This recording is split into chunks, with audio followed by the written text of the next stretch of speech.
right. Well, the Alleghany Journal is delighted to welcome Delegate Terry Austin, who represents the Alleghany Highlands. And Delegate Austin, this is a unique year. The majority in the House changed.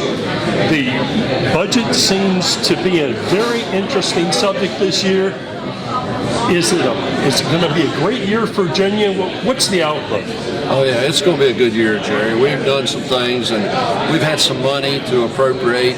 One-time monies that's come to us from the federal government that, we don't want to put them in a place where we have to fulfill those obligations again next year with funding. But we are doing things. We're giving some raises to some deputies to get their starting pay up. Some of the Department of Corrections people starting pay. Some of the behavioral health and our mental health hospitals are raising their pay up. Some of that we'll have to backfill next year, but we're in a posture to do that. We can do that. So how do you deal with when you have demands for one-time items? Do you have to preface everything by saying, look guys, we've got the money this year, but that doesn't mean next year? Or are there many one-time, really critical expenditures that you're having to handle? Yeah, there are. And, like funding for schools, for school construction, we set aside $500 million for that. Then we can let communities or localities borrow at low interest, and some of it be a grant, some of it be low interest loans to make improvements to dilapidated school buildings and things of that nature. Like $100 million for law enforcement, $20 million of that for state police and Capitol Police, $80 million to county sheriff's departments and city police departments for needs they have. Craig County needs a new radio system. The county gave $1 million, it's $3 million. They told them to go get the other $2 million. So, they can apply for this grant, and it may help. And the money comes back to the regions. So. Well, many people in the Alleghany Highlands were on the cusp of a historic school consolidation, and yet, despite all the publicity, especially when we hear from some of the individuals that went to the Alleghany County Board of Supervisors meeting last night, they may not have understood what a huge coup it was for you and other supporters in the legislature to help move the Highlands forward with all that cash for school consolidation. So are we the poster child, and do we have an obligation to make sure that what we do here is really done right so that there may be duplication across the Commonwealth? We do, Jerry, and in all honesty, what happened in Alleghany counties is going to set a precedent for what happens in other localities who need to consolidate and eliminate the duplication of services.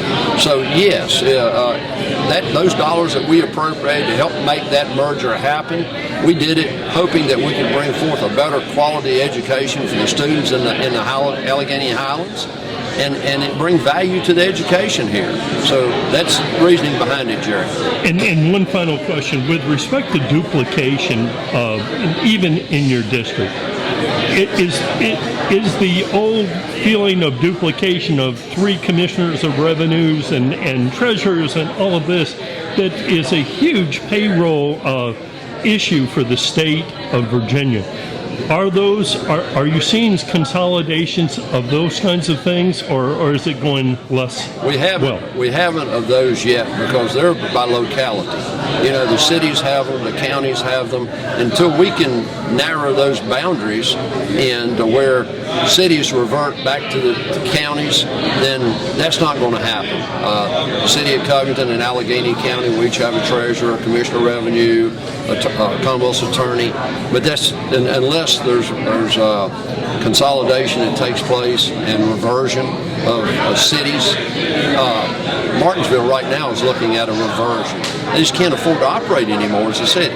So we're going to see more of that, Jerry. Well, thank you very much for taking the time to join us this evening. As always, I thank the Alleghany Journal. You all do a great job for us, and thank you. Thank you, Jerry.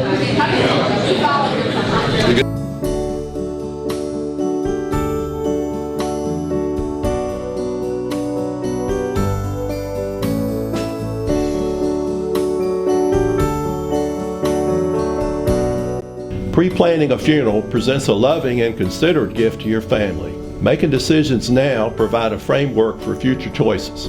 We invite you to stop by the funeral home, Let us answer any questions you may have about pre-funding or pre-arranging a funeral service.